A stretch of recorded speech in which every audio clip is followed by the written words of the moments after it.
Hi there, my name is Walid Karkouri and I'm an EP student at Health School Invest. I will try to answer one essay question from chapter 8, which is the following. It is argued and it is the case in some countries that the minimum wage should be set at different levels for the young, the older, the unskilled, or for particular industries. Evaluate this argument. To start with, we should define the minimum wage in its different system. Then we have to pick up different data information about the minimum wage takers in some EU countries and move on to draw conclusion about which system is mostly efficient and likely to improve the living standard of this unfortunate category of the labor market. So let's define the minimum wage. According to the EU, should be no less than 50% of the median or the average wage in the country or in the within the working sector, depending on which minimum wage system is adopted. Regardless which minimum wage system is adopted, we can also define the median wage as the amount that comes in the middle after dividing the incomes into two equal halves. The average wage is the division of the total wages in a company or industrial sector on the numbers of the employees during a period of time. These average wage rates help companies to set their wages in attractive levels so that workers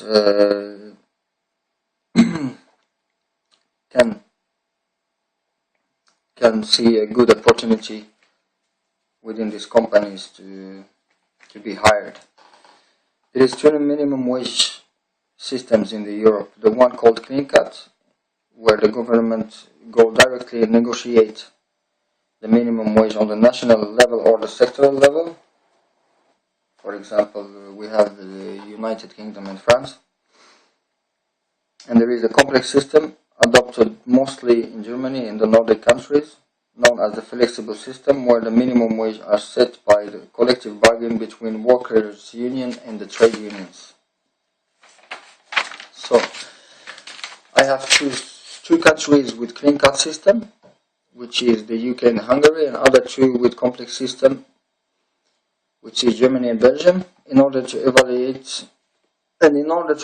the situation of the minimum wage takers, we need to observe certain factors like the age, the education background, the proportion in the labor market, the type of job they are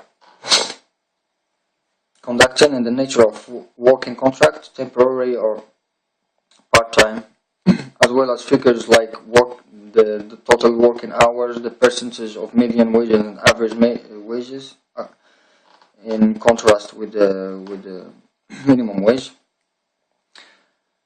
the lowest and the highest minimum wage, and as well as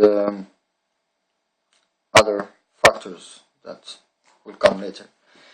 This database is taken from an HEU survey. The HEU is the European Trade Union Institutions, and it is available on the internet. It is written by Francois Rix and Kappelman and named Who Earn the Minimum Age in Europe, report number 124. After comparing this figure in each respective countries, we will look at which of them differentiate the most and whether this differentiation helps to improve the conditions of the low wage takers, or there is another factors rather than differentiation that might help their conditions of living.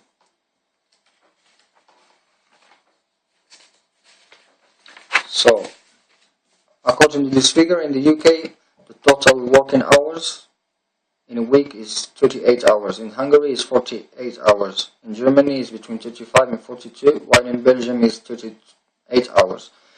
The minimum wage rate in the hour in the UK is £5.52, while in Hungary is approximately about 1.2 EU euros per hour. In Germany it's approximately about €9 per hour. In Belgium it is about €7.7.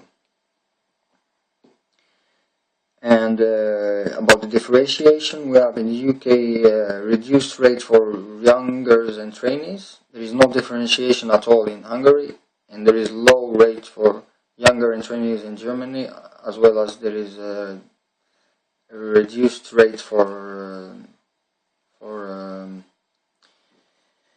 workers between 16 and 20 years in Belgium. About the minimum wage as a percentage of the median wage, we find that UK has 46% of the median wage, Hungary 47%, Germany is slightly above 50%, Belgium is 52%.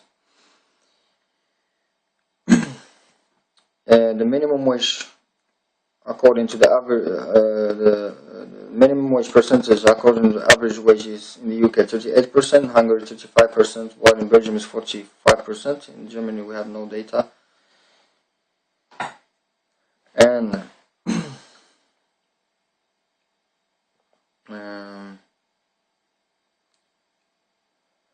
the low wage by gender in the UK, we have the men's is 14% and the women's are 27%. In Germany there is 20 men who are earning minimum wage and 31%. 20% of men earning minimum wage and 31% of women. In Hungary we have 21% men, 22% women. There is no difference. In Belgium 8% men and 14% women. So there is a difference in between gender. The lowest minimum wage in euro for Germany is the lowest is 3.91, while the highest is 12.21, which is a huge difference between the lowest and the highest. In Hungary there is no difference, 1.5 each. In Belgium 7.8 for the lowest, and the highest minimum wage is 13.21 euros. UK is about 7.8 euros for the highest, and for the lowest is 7.78. So there is almost no difference. While the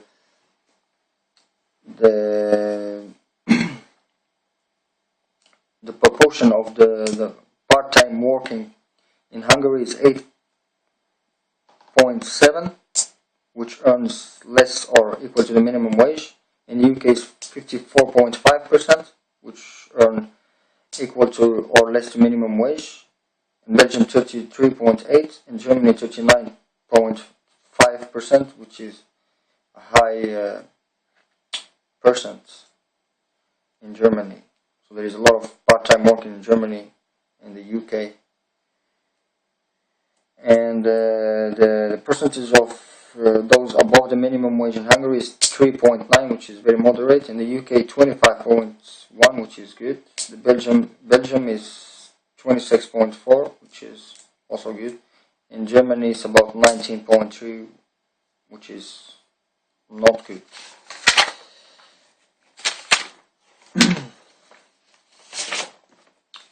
So we will, after this figures, we will move to what are the sector of activity for this minimum wage takers. We found that in Belgium 9% of them work in mining, in manufacturing, in carrying, 10% work in retail, repairing of vehicles, 15% work in health and social work.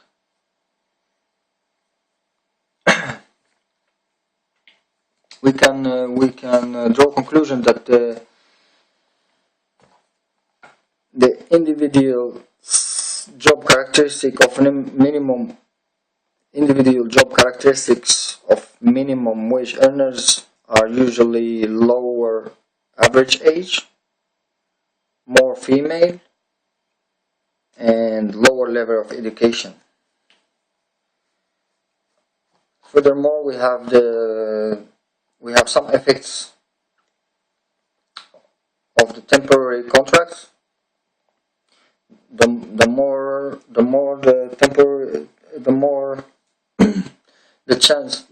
the people have temporary contract, the more the chance to receive minimum wages. The more people change jobs, especially in Belgium, Hungary, they will end up in low wages. The more work experience in Germany and Belgium, the higher is the wages. And in the UK, old workers receive low wages. UK and Belgium and Germany, they receive low wages. Part-time working is good for Hungary because it covers the unemployment, and bad for UK, Germany and Belgium because there is a huge proportion that are part-time employed. While there is no, so the after this numbers and figures, according to recent Nordic research, we can draw some conclusion on the proportion of the minimum wage takers in Germany. They increased in 2010 from 2005 to 2010 between 4.8 to 7.2. The same thing in Belgium, they increased from 9 to 11.4. And in the UK, they decreased from 8.3 to 6.3%, which is good for the UK.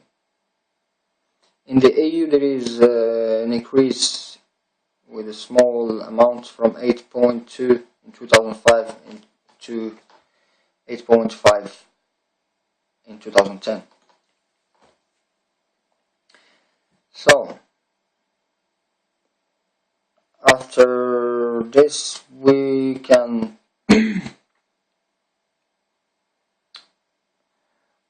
come to a conclusion that Belgium has a less flexible minimum wage policy,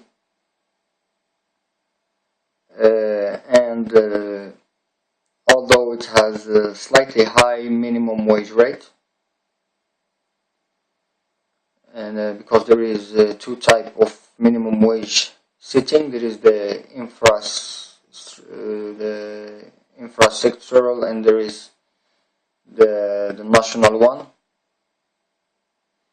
In Germany, it has far flexible wage policy, which is less efficient, even though if it allows differentiations compared to the Belgium one, because they are both complex systems. UK is a conservative, clean cut, but it is efficient. It is also allowing differentiation. Hungary is conservative, it is efficient, and regardless the differentiation. According to this statistic, the best model can be the Belgium model for the complex system, because it allows differentiations and it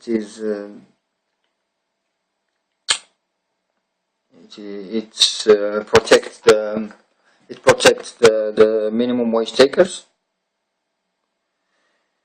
and in the UK as well, because they have decreased the proportion of minimum wage takers, thanks to the low pay commission that was formed in 1999, and it has a government task to control the minimum wage in the country and to try to boost it whenever it's possible. So from this I can see that the differentiation is good for improving the minimum wage takers' living standard, but it is not enough. Like in the case of Germany, there is more binding rules need to be set, and as long as it's not harming the flexibility, because the flexibility of the job of the labor market is important for the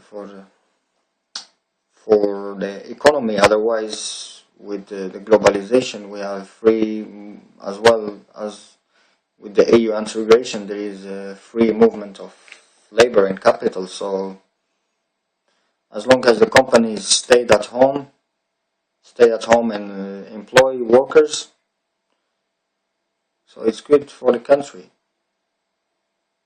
But it shouldn't be that harmful like in the case of France, where the minimum wage has been a negative effect on the employment rate, which rises a lot in the last 6 years.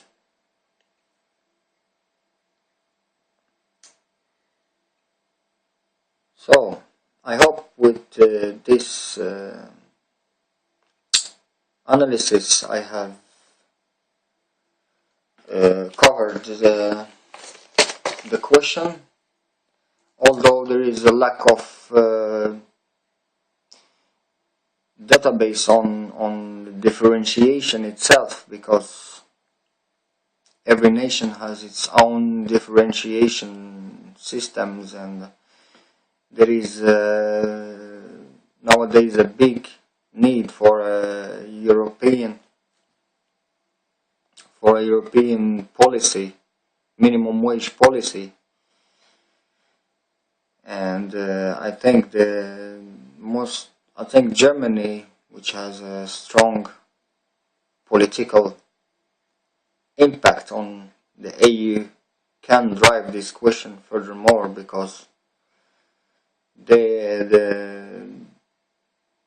German people are starting to consider a new system of minimum wage setting, because there is a huge differences between the regions. See, from 3.8 to 7.9 euros, it's a huge difference in such country. So thank you for this time, and I hope you learned something. Bye.